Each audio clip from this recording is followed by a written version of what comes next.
Manusia memerlukan motivasi untuk bangkit dari kemunduran hidupnya, dan ternyata pikiranlah yang sangat mempengaruhi proses kembang kebangkitan itu, seperti kalimat yang sering kita dengar bahwa hidup adalah serangkaian pemikiran dan penilaian yang dikeluarkan dengan bentuk perbuatan menurut intuisi subjektif setiap individu. Sehingga untuk membangun pemikiran yang jernih memerlukan media yang dapat mendorong jiwa individu agar prasangka yang mendekati benar bisa tercapai. Maka di sini bermeditasi adalah kegiatan yang cukup tepat untuk menjadi media pemfokusan diri serta solusi rehat dari segala carut-marut tugas harian. Dan kemunculan tahajud sepertinya menjadi salah satu alat meditasi ya bagi seorang muslim agar tetap kuat menjalani aktivitas sehari-hari. Meski sekilas tahajud terlihat sebagai ibadah ritual yang cenderung menciptakan kesalehan personal, tetapi bisa diyakini bahwa ibadah yang satu ini dapat memberikan sumbangan besar bagi munculnya kesalehan sosial bagi yang mengerjakannya.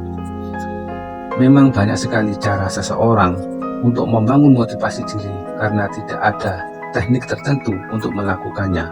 Bisa saja seorang duduk di bukit atau di pinggir sungai sambil diam berkonsentrasi. Tetapi bagi seorang muslim tentu tidak akan kesulitan mencari cara membangkitkan semangat dan introspeksi diri, karena di sana tahajud muncul sebagai pembangkit semangat dan introspeksi diri sekaligus penguat kesalehan individu yang bernilai ibadah.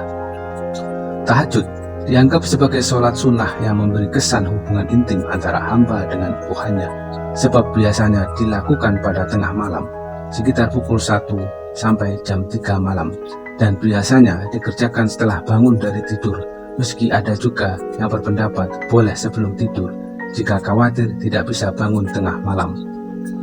Banyak tokoh dan orang-orang sukses yang mengaku bahwa kesuksesannya tidak lepas dari kebiasaannya melakukan sholat tahajud.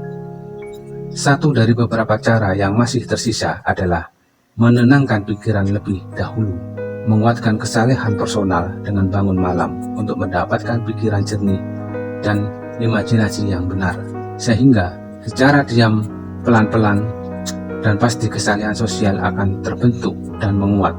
Setidaknya tahajud memberi ruang optimis bagi kemajuan Indonesia ke depan.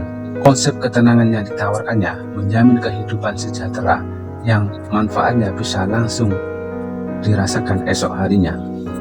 Sementara kita pahami bahwa salah satu manfaat sholat ini adalah memberikan efek positif bagi setiap jiwa dan memberikan kedudukan terhormat dalam lingkungan masyarakat.